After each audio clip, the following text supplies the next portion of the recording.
masisiri ka kari aka hinɛ bɔ a bɛ fanga di maa ma min ka d'a ye a b'a daraki maa la min ka d'a ye a bɛ maa kɔrɔta min ka d'a ye a bɛ maa jigin min ka d'a ye hɛrɛ bɛɛ lajɛlen b'ale de bolo wa fɛn bɛɛ kelen latigɛlen b'ale Ala subahana wa taala de bolo ala ka jɔ a ye an ka ɲɔgɔn baro ɲɔgɔn ya ala kira ka kumakan kabakoma dɔ la bi sallallahu alaihi wa sallam sahaba jumɛn b'a la kari Abdullahi ibn Abbas ibn Abdul Muttalib yɔrɔ nin ye sarifu ye dɛ ni ye sarifu minnu bɛ dugu in kɔnɔ aw ka mɔgɔw su ka kɛ polisɔn kan ni k'i bɛ kuma ninnu ye kira somɔgɔw de olu de b'a dɔn sɔgɔla kow don i jahili kalabanci a lamɛn sarifu dɔ de ka kuma filɛ Ibn Abbas sahababa don a fa fana ye sahababa kabakoma don minnu dɔ nana dugukolo kan ala ka kabakomaw ka ca nin fana ye a fɔ tora k'a si to san 91 a ye hadisa min lakali alakira la sallallahu alaihi wa sallam a bɛ taa 1660 dɔ la Ibn Abbas cɛkɔrɔba kuma na dɛsɛ yɔrɔ min ale bɛ ɲininka ye ka da kira ka dugawu dɔ yɛrɛ ka sallallahu alaihi wa sallam alakira y'a ye don dɔ a ye dugawu k'a ye a ko Allahumma faqihu fi din wa allimhu ta'wil ala diinɛ dɔnni o d'a ma k'o bɛ ɲagami cɛ mɔ yɔrɔ min ala o ɲagami kelen d'a ma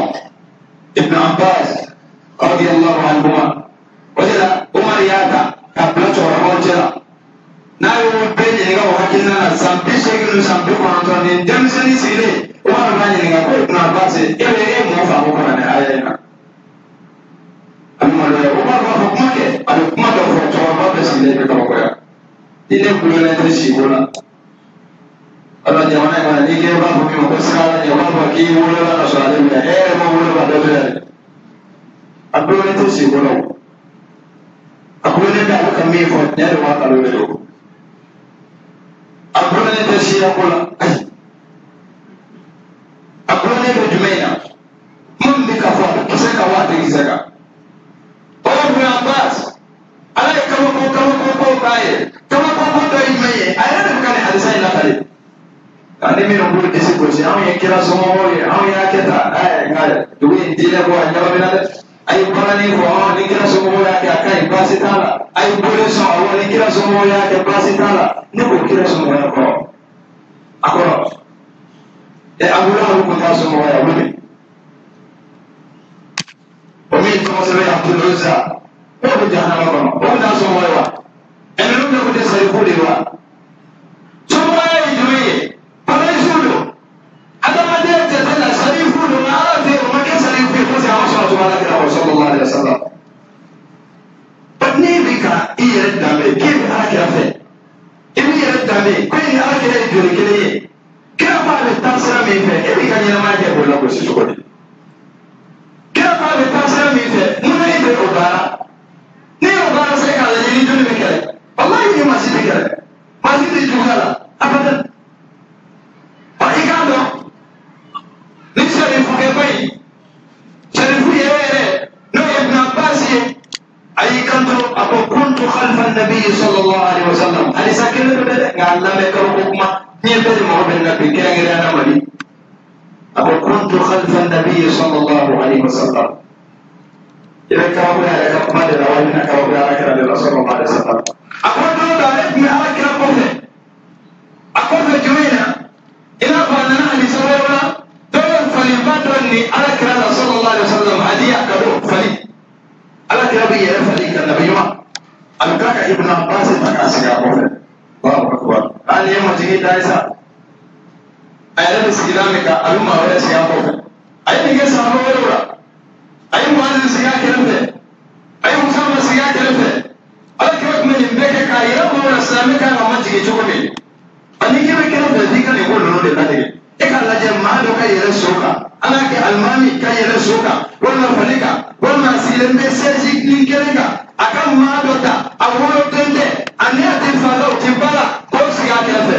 e m'a dɔn ko ye majigi ye jango alimami ko alimami de don n'o ye Muhamadu ye sallallahu alaihi wa sallam a ye Ibn Abbas ta ka sigi a kɔfɛ fali sanfɛ o bɛ ka taa o bɛ ka taa ko la na mi ko na basi amba de o dige jumena panini amba de o dige jumena pampo amba de o dige jumena jogo amba de o dige jumena de tema bane fo e ba yo ba bla ta do ni fo ni ke ka bla la bala ni fo ni fo e ka la ala ta ko ma da sani to jogo sallallahu alaihi wasallam Abdullah ibn Abbas ko kira yi ko fila pam ya le wala ko ya wala kunani wala mu fo ma minna dabora ka ko do fo ka tase santa ni kele no mo wala da do ko asik be sa ko na do ko ka asik be santa ni mera je le ka mo ira ala sallallahu alaihi wasallam akala mo to ya laje abana mo ke ka ne jode ayi ko fe ka ne laje de be sende do ala ka ma fe ba ko ma do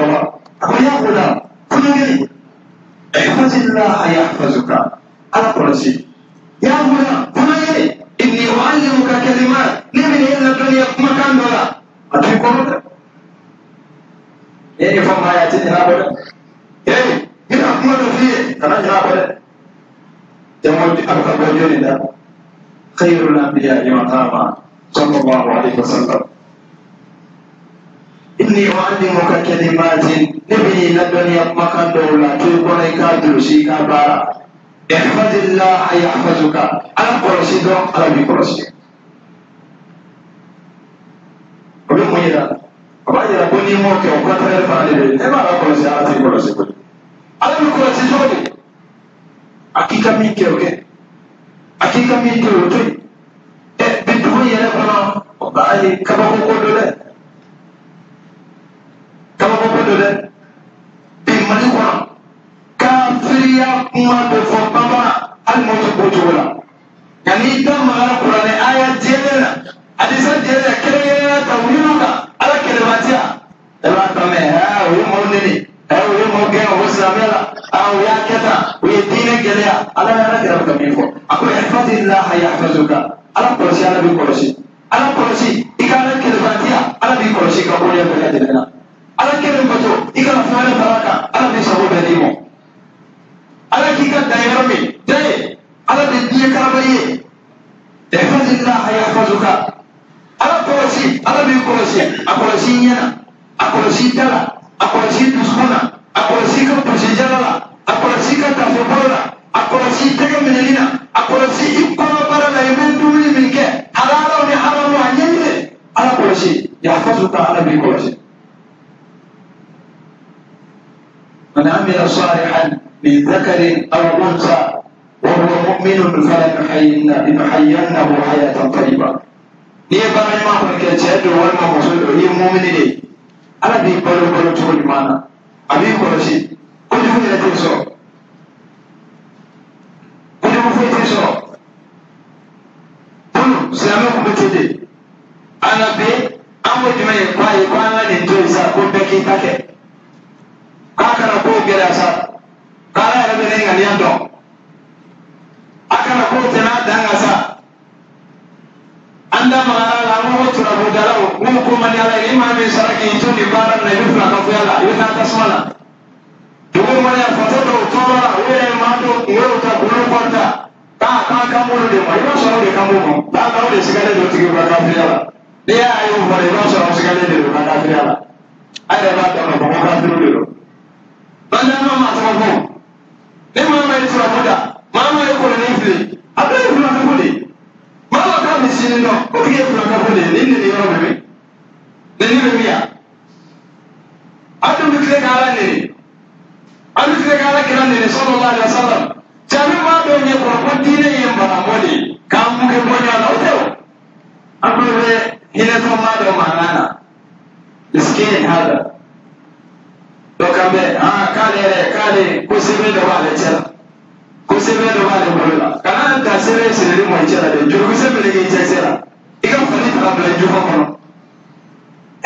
hada sharu uymudu alhamir la ya'rifu ta'ama zanjabil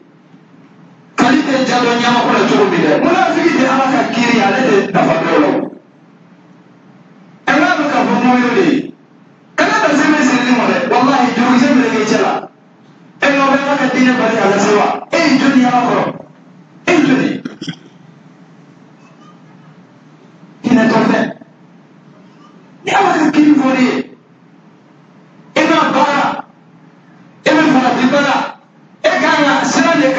ne sisan ala ne bɛ n ka baara nka ne tilala ka kɛ moto baara yɛrɛ ye ne bɛ dɔn ka mɛ a se bɛ bamancɛ la nin bolo nɛgɛ bɛ ne tɛgɛ la ne bɛ nin nasi kana da nasi mɔni mɔ dɛ i porola la fo ji k'i faga tɛ foyi dɔn ma an ka kuma yan b'a fɔ bambara ala kita maa kɛ sɔrɔ ba de wa sata wa n'i ye fila ka fɛn baara kɛ bɛ fɔ foyi foyi tɛ bɔ a la n'i bɛ se ko la i bɛ taa i kun b'i ban kɔnɔ baara la kalo kɔnɔntɔn i ye sɛbɛn joli siri i ye nasi joli mun ye i ni turabudala joli ye ɲɔgɔn ye i ni kɔlɔlɔbudala jumɛn ye ɲɔgɔn ye i turabudala bɛ ko da a bɛ sa wa mɔgɔ bɛ e sɛgɛrɛ k'i ka maaw ka kibaruya fɔ ko dɔ dogolen dɔ k'e yɛrɛ kɔnɔ e yɛrɛ t'o kalama bali hali ala ma da banakɔtaa min b'i kɔnɔ sɔfɛ e se t'o bɔlen don dɔnni na ala de bɛ ɲɛ mɔ nin bɛ ala ka nɛɛma de ye bawo akbar adamaden ja ka gɛlɛ ala la a ko yahfazillaha yahfazuka ala kɔlɔsi ala b'i kɔlɔsi ala kɔlɔsili ye jumɛn ye k'e ta wuli ɲuman ye wallahi ni ala kɔlɔsi ala b'i kɔlɔsi a dugu in kɔnɔ bi ko ɲɛni kana fɔ ta la wa min kɛra yɛlɛko ye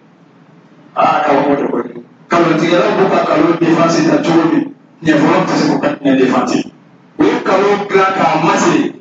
dɔw bɛ jamana in kɔnɔ olu si bɛ kɛ mɔgɔ neni na san 30 san 40 u bɛ bɛɛ k'a tɛ yan u ye ala neni ka ala kira neni ka silamɛw neni k'a fɔ misiri bɛɛ mɔgɔ polisiw misiriw don olu de nana ni tɔgɔw ye yan olu de nana silamɛw fɔlɔfɔlɔ yan a tuma min na mɔgɔw wulila ka ala ko défense ta mɔgɔw bɛ ka ala ko défense ta de fɔlɔ koyi o tɛ bi ye o ala jɔn min tɛmɛna cɛkɔrɔba min tɛmɛna dugukolo in kan yan n'olu kuma jɔ a ko ne ka taa bi o olu jɔn de o ŋanina o sɛgɛnna o mɔgɔra fɛn bɛ fɔ olu ma o mangoya nka waa bɛ kɛ ala kama an filɛ o nɛɛma dɔ la bi ne ko k'e bɛ ala ko défense ta k'i b'o kuma fɔ i b'olu de kan mɛ minnu si bɛ kɛ neni na mɔgɔ wɛrɛw neni na olu de y'olu si bɛ kɛ olu mɔgɔ neni a y'a jateminɛ dɛ maa si tɛ neni kɛ yan n'olu tɛ olu de y'olu si bɛ kɛ olu mɔgɔ neni dɔw b'a fɔ min ma ko nin ye wabiya ye u b'a fɔ k'a fɛ u b'a mun kɛ bɔ seliw la u b'a mun kɛ bɔ hijabu la u b'a mun kɛ bɔ alimaniw la u b'a mun kɛ bɔ ala la u b'a mun kɛ bɔ alakira la u b'a mun kɛ bɔ ala ka so la ne ye ala ko fɔ waati min n'i ko ko dɔn ta o ye walima turabula u b'a fɔ a bɛ ka maaw neni a y'a kɛ tan an b'i neni dɛ an ye bosi de dangajɔ barika bannen i n'i ma neni dɛ i bosora de n'a sɔrɔ nin de ye neni ye i kana balo si yɛrɛ kɔnɔ ala ka kuma kɔnɔ o bɛ ka se il faut que e nɛgɛ ka tugu i ka duma kɔ ka taa musa ala la jaabiya e bɛ fɛn tɛ o nin bɛ ka fɔ jɔn ye sarifu de don a ko ibn abbas ala kɔlɔsi ala b'i kɔlɔsi wa ni maa ma ye ala kɔlɔsi wallahi ala b'i kɔlɔsi kutuba la i tɛ se k'o bɛɛ sara o n'o tɛ nabiɲumanw bɛɛ a bɛ ɲɛna ko ala y'u ka dugawu jaabi ten de mun ye ala kɔlɔsi de o ye ala de kɔlɔsi ala b'i lajɛ de e yɛrɛ bɛna mun kɛ fɔlɔ musa alayhi salam ala misaliya kelen tali kan ka tɛmɛ don na walasa an ka se ka hadisa isara an seko ni dama yira waati juguya kama musa bɛnna ni tile min ye a bɛnna ni maa jamanen dɔ tile ye o de ye joli ye maa jamanen ba minnu dɔ nana dugukolo la e ka jama t'o dabɔ hali firawuna bɛ se ka ji min bɛ e tɛ se k'o ala yɛrɛ ye bɛ ka firawuna ka jamanenya fɔ ni ala yɛrɛ y'a fɔ ala yɛrɛ o firawuna til awtaad ko firawuna ko ne kitigi don alladina tagaw fil bilad olu minnu ye dasago dugu in ninnu na فأكثرهم فيها الفساد ويتنين نشابك على الكلام فلولا يتنين من جهة سيح السنة والجمال فأمي مبارا هذا مدياني فأنا سوما يا فاي إنا فترة مدلو من أنجيلو كجمعنا ينفرا جمعنا ينفرا مدلو بچانے المامي يردو بلو خطبة جمعنا سرعونا نيوباري أفاو لفهم مع الجاشي لي من متعسل أبوافر تاني يلا نكلا نيسلا فلقا فقط والله يالا سيكا سليمنا أبدا وكم مامي ياسيني ترسولنا على كم بكرة سليم هذه مين بتاع بولي أكا بولي تيجي كبولي أسيء كوننا نله ولا في هذا الوقت منك بدروان درمان لا يبغى كا يا فاري ما يركب بعدينا إدو بتيجي الله أكبر صلى الله يركب بعديني إن فاتنا نيجي بعدي سو وإيكو كبوا عليها سوما يا فاري كوفرونا إيكا فنا بانزلو أسبابه بنابو كمالين دولا أسبابه بنابو تين دولا أديه ما بانgi folo wale la kuwa seka ni kene takana nyami kalona ala kira ko kika fu kaloti ya bando ka kwani nyabena kata bal mona jimu na mara usaka ko fu kaloti ya hana ni nyabena ati be ka fu ko nyafo tuma ko ka ala kira sallallahu alaihi wasallam ngani kira na ala je bali ko be si abando dari fi yala ko al ni ibe sa be mali de na fa sura de mo ya ka sa na ka ka ina iblis jama ka sa de bi samanu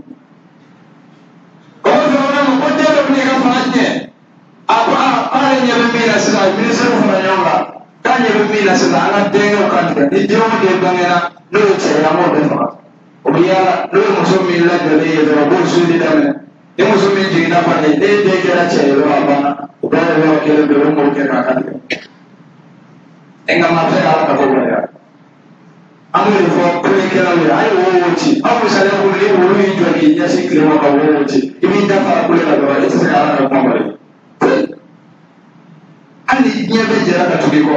a tɛ fɛn tiɲɛ ala ye fitinin min bɛ yen dɛ o de ka di ala ye n'o ye ɲuman ye. Tɔrɔ ne denkɛ fana k'u fana a taara se yɔrɔ la dugu kɔnɔ mɔgɔw k'a ma k'e tɛ ban soba jɔw la i tɛ ban baara kolon kelen kelen na e bɛ fɛ dugu cɛ laban na dɔgɔya dɛ i t'a kɛ n'i ye dɔ fana san dɔ la i ka dɔ to yen a b'o kuma ɲinɛ a bɛ san dɔ kɛ a bɛ cɛw to yen san dɔ a b'u faga san min a bɛ cɛw faga dɛ. Usan de ala jamba ibana Musa bin Imran alayhi salam temini ala mana nabi Muhammad cire suwantine dolo Musa bangena usane sami ya dembe fala mimi tafa Musa pajora ala jama ni ala kurosi ala bi kurosi Musa pakokande ma Musa eddo me fala sami Musa na usane ayi mo kɛ a jɔra ala ye a jiginya kɔnɔ k'a fɔ a ye k'a ka den ta ka taa fili kɔgɔji sanfɛ ni ne de jɔn bɛ mo kɛ a b'a fɔ a ni nasi dɔ bɛ yen t'o d'a ma ni kilisini dɔ bɛ yen t'o fɔ an bɛ ka sɛbɛn dɔ d'a ma ne bɛ ka sira fɛ o la kana faga n'i taara bila ji la fagali bɔra fagali la filanan k'a kan tigɛ n b'o o tɔgɔ fana sɔrɔ ka to ka kolo da la mun kan ka bila ji la a m'o kɛ dɛ o yɔrɔ kelen bɛɛ y'i jigi sɛnɛ ala la ala sin ka mun k'a la. Ala ko lawla arrabatna ala qalbiha amma nafiya ke sabela abu ala ke de ni fonsona o yo ke be ala nyamare de ko ha de ko sabata de maniaka ay de ta afjila ala ye ji nyamare ko ko mo le kata de fara ko ka sera min na fara tata magala duni Allahu akbar ala wa do de fara ko mo mai atika sera de kana fara tata magato ni jilalo ala dumuni fuka kwa Allahu akbar ala masai ko wa onna na dumuni te taradamo ala kana tigala ni to ala ko do wallahi ala bi ko shi sindira na kumi na de sindi musamo wa to firana na musanya chu musaka akanu gengela ubuskuna ala telo baba no ya bin da kire sara yo min yi ko ara ru mai ya ko min di so fura to lawo oye mama wele ko ka shi da wa maso shi sila ko ka kala ka sigi kana de abba muso ko wele shi da mu aba ya ne rafi bolo do asira ne ko binga na fa wale ka ko ala de ka so ko wele ka da mu ba wa ko ni mbele mama infadillah yakhudhu ala ko sharabi ko shi do mi anani da ko la ilaha illallah wa ala ikele de ko na ja ala abu musa ko sewa min bɛ ka tɔn o tɛ wa min bɛ ka ji o tɛ wa muso ko de do koyi ka i tɛ ala ye ɛ b'i ka tɔn do ni ala ye o tɛ kelen dɛ ne b'i ka ji min o tɛ kɛ ala ye koyi karisa e ye sarifu ye walima jama b'i bɔ o bɛ kɛ ala ye e ka jama bɛ wuli saba wa o tɛ kɛ ala ye koyi ayi i tɛ ala ye dɛ ala ye jɛn d'a ma kuma la surunya na waati min a ka boli ni bani sarada aw ye. Anani jɔ ji da la tuguni ala ka kɔlɔsi de lajɛ kɔgɔ ji da la firawuna labɛnnen don ale sɔrɔsiw bɔra kɔngɔ dɔ surunyana musa la a tɔ bɛ dugu kɔnɔ olu ma déplacé yɛrɛ fɔlɔ o taama kan i b'a fɔ dugukolo bɛ yɛrɛ yɛrɛ tellement o labɛnnen don munafiki minnu bɛ musa nɔfɛ dɔw o siranna kuranɛ b'a lakala ye ko falamma tara الجمعان قال أصحاب موسى إنا لمدركون كنتم من الجماعة فلا بينيو يونيا موسى بيولي فلا أنا في موت فلا أنا يبي فلونا أنا بيجي كنا تكتالا وكلا أمنا أنا كبانا كوبانا موسى مفر كم بانا كتقولا نسيتي سيبتي أي فيولتي إيه بيسيبي لو كسي بركبانه إيه تاني تالا إيه كارا ديوي بيتكسر إيه واشيجي بكارا إيه كابانا ودا كاشيلا وده كارا وده كارا إيه مركمني دروي منا tani ka patafelo dɔw mana wuli ko jinɛ y'a fɔ dɔw de ko jinɛ de y'a fɔ ni ye baara kɛ dugu kɔnɔ yan ko kolo kumana wa o bɛna mbɛlɛ ko kame yan o b'a isaye ko min ja tigɛ fana yɛrɛ ko de waati min a kumana nin kan yan maa banabaatɔ dɔw y'a wele a ye ka kuma tɔrɔ kun dɔrɔn kan e de y'a kɛ tan anw ye karisa ka mɔgɔw de an bɛ tile damadɔ ye di maa min yɛrɛ tɔrɔ n'an b'i tunu ala kana barika don an na. o banda da tawla ka ko ay te do wonte ga nyaawol o bi de yo ki benan tunu di ben tunu ka tambla mara wona madina da ika ko ka tunu ka tani enu jawana de mina ay te wonte ga tunu e de bisu la de kata saya ni ka do yi fa ay da mala ko ka sa ko rafe na wo se ko la ti do la fe na ko ne ga ka do aso da na abu ma so ka sawati de kanu tige da nambara to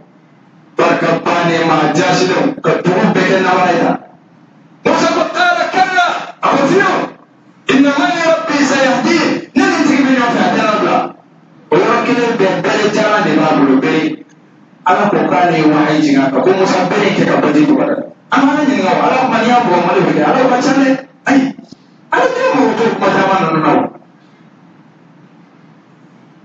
ako bere ke ka bado aya bosiyo mo de sama ko ya musa na ka maudana mana dundo na fu musa ka ala ka tani usana ne utamana sanane na ko mo tunaona e ko ni musa de bi ni ka tundo ni ji ko ni chechi ra yo atebe tani chechi mi de ji ma ka dosa ya ay sanane de abe do ye ko ka barka ma fo ayu ni na me ko ina to fa mo ko ko ko ni na fu su ko ko ma ko fo abaye ne ke ro wala na de bola dɔw de kuma de fɔ o sɛbɛn ko tɛ ibili sɛ o de kɛ ba bɛ na ka nin taariku la ko firawuna tun bɛ sokɛ min kan o nana ni somuso ye ka bila walasa sokɛ in ka tugu a kɔ a ka taa n'a ye ji la firawuna yɛrɛ tora n'a bɛ minnu b'a kɛrɛfɛ o bɛna kuma la ale la o ma deli ka nin ɲɛfɔ jama ka lakali ka kɔgɔji cɛci ka gɛtɔrɔ b'a la fo baganw bɛ wele musa ɲɔgɔnna ye ale bɛ ka min sabote ko gɛrɛ wuli ale bɛ ka min sabote ko fantan dɔ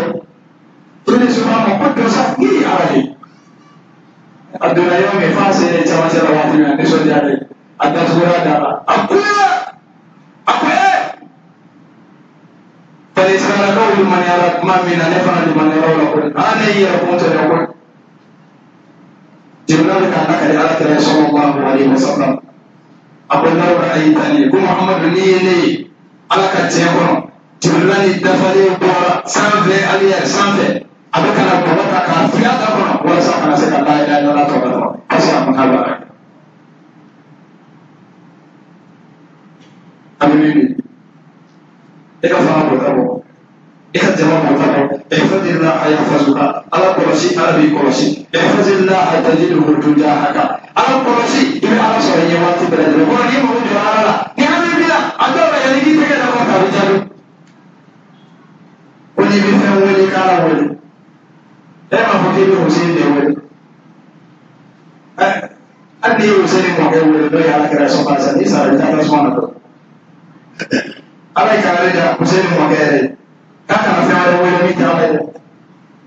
a ko fala tad'u ma'a Allahi ilahan akhara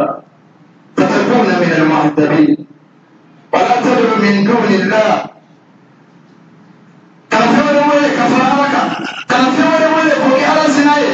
a ko n'i bɛ fɛn wele ala wele i bɛ dɛmɛ ɲini fɛn fɛ dɛmɛ ɲini ala fɛ e yɛrɛ de b'a fɔ dɔgɔ dɔw fɛn la iyyaka na'budu wa iyyaka nasta'in ko wa k'i k'a dɔn ni ɲɛ bɛɛ jɛra ko b'i nafa o tɛ se k'i nafa fo n'a kɛra fɛn ye fɛn min ni ala cɛ na dɔ ye ni fana bɛ ka fɛn dɔ fɔ maaw ye e kana i yɛrɛ ɲinɛ maaw ka taa min kɔ i yɛrɛ ɲinɛ ko maaw n'i kɛlɛ ni ɲɛ bɛɛ jɛra ko b'i tɔɔrɔ o tɛ se ka tɔɔrɔ s'i ma fo ni ala jɛra ni min ye. Dia kan aja pun nama kalian dia, betul tak? Punya rasa.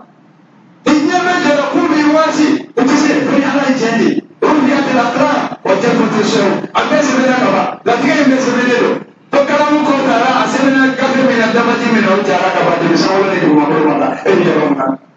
e rasul sallallahu والله لو كان حبل الناس بالرحمن موصول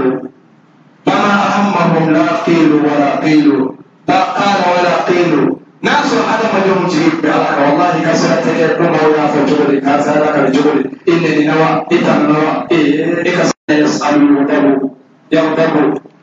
ني على الدليل على الدليل ني على الدليل على الدليل وني على سين كم على سفره كل ذي على كذا كذا جول لا كم كم شنوي أقول على الدم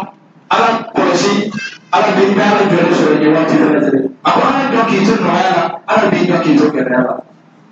alikumai asile kana jamana mademo abai sayra sane president chama falale assembly chirade ministru falale gomena chira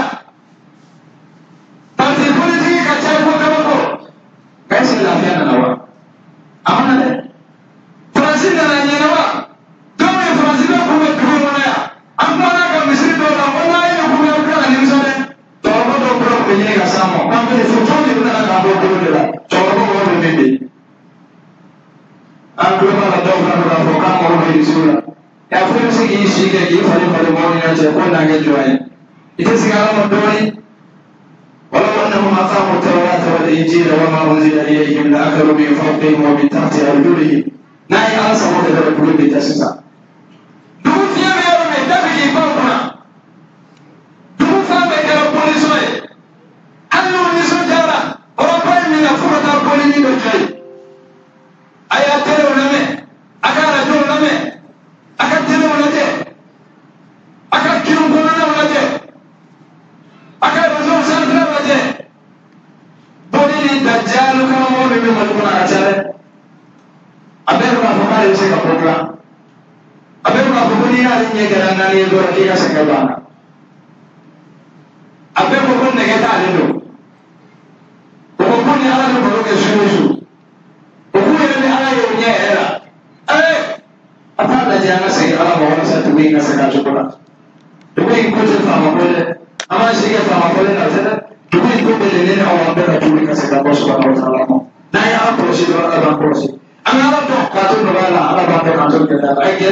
Ali ala ka jɛn ko bɛɛ lajɛlen ma ani sahaba tɔw